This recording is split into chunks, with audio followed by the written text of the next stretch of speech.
বিশ্বের উচ্চতম ভবন দুবাইয়ের বুর্জ খলিফা। অনেক পর্যটক দুবাই যান দৃষ্টিনন্দন এই ভবনটি দেখতে। এদিকে সিঙ্গাপুরের চাঙ্গি ইন্টারন্যাশনাল এয়ারপোর্টও বিশ্বের শ্রেষ্ঠ ও দৃষ্টিনন্দন স্থাপনাগুলোর মধ্যে একটি। এবার সিঙ্গাপুরের এই বিমানবন্দরকে পেছনে ফেলে বিশ্বের সবচেয়ে সুন্দরের তকমা পেয়েছে আবুধাবির একটি বিমানবন্দর। সেই সঙ্গে পেয়েছে পুরস্কারও।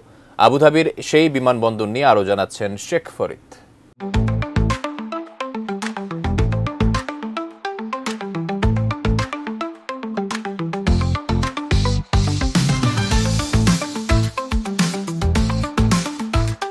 দৃষ্টিনন্দন স্থাপত্য শৈলীর কারণে বিশ্বের সবচেয়ে সুন্দর বিমানবন্দরের তকমা পেয়েছে আবুধাবির জায়েদ আন্তর্জাতিক বিমানবন্দর। এই স্বীকৃতি দিয়েছে জাতিসংঘের বৈশ্বিক শিক্ষা, বিজ্ঞান ও সংস্কৃতি বিষয়ক অঙ্গ সংস্থা ইউনেস্কো। সম্প্রতি প্যারিসে ইউনেস্কোর সদর দপ্তরে অনুষ্ঠিত চলতি বছরের প্রিক্স ভার্সাইলেস ইন্টারন্যাশনাল অ্যাওয়ার্ড প্রধান অনুষ্ঠানে 400-রও বেশি প্রতিদ্বন্দ্বীকে পেছনে ফেলে শীর্ষ স্থান দখল করে এ বিমানবন্দর। পাশাপাশি বিমানবন্দর স্থাপনা ও নকশা কমিটিকে ওয়ার্ল্ড আর্কিটেকচার অ্যান্ড ডিজাইন পুরস্কারও প্রদান করা হয়।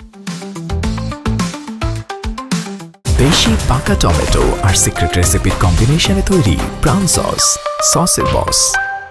এই দৌড়ে দ্বিতীয় স্থানে রয়েছে মেক্সিকোর জুম্পাঙ্গোতে ফিলিপ অ্যাঞ্জেলেস আন্তর্জাতিক বিমানবন্দর। র্যাঙ্কিংয়ে শীর্ষে থাকা অন্য বিমানবন্দরগুলো হলো চাঙ্গি আন্তর্জাতিক বিমানবন্দরের টার্মিনাল 2 এবং ব্যাংককের সুবর্ণভূমি বিমানবন্দর, বোস্টনের লগান ইন্টারন্যাশনাল এয়ারপোর্ট টার্মিনাল ই এবং মার্কিন যুক্তরাষ্ট্রের কানসাস সিটি ইন্টারন্যাশনাল এয়ারপোর্ট। বিমানবন্দরটি সংযুক্ত আরব আমিরাতের প্রতিষ্ঠাতা প্রয়াত জাতির জনক শেখ জায়েদ বিন সুলতান আল নাহিয়ানের সম্মানে নামকরণ করা হয়। দেখতে অনেকটা ইংরেজি অক্ষর এক্স আকৃতির এই বিমানবন্দরটির আয়তন 7,42,000 মিটার।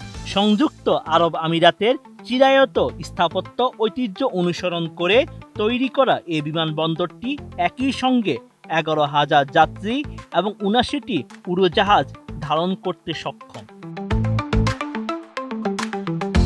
সংযুক্ত আরব আমিরাতের দ্বিতীয় ব্যস্ততম বিমানবন্দর হিসেবে জায়েদ আন্তর্জাতিক বিমানবন্দর 2023 সালে প্রায় 1,37,00,000 যাত্রী পরিষেবা দিয়েছে। বিমানবন্দরটি দুবাই আন্তর্জাতিক বিমানবন্দর এবং কাতারের আঞ্চলিক প্রতিযোগী হামাদ আন্তর্জাতিক বিমানবন্দরের একটি গুরুত্বপূর্ণ ট্রাফিক রোড।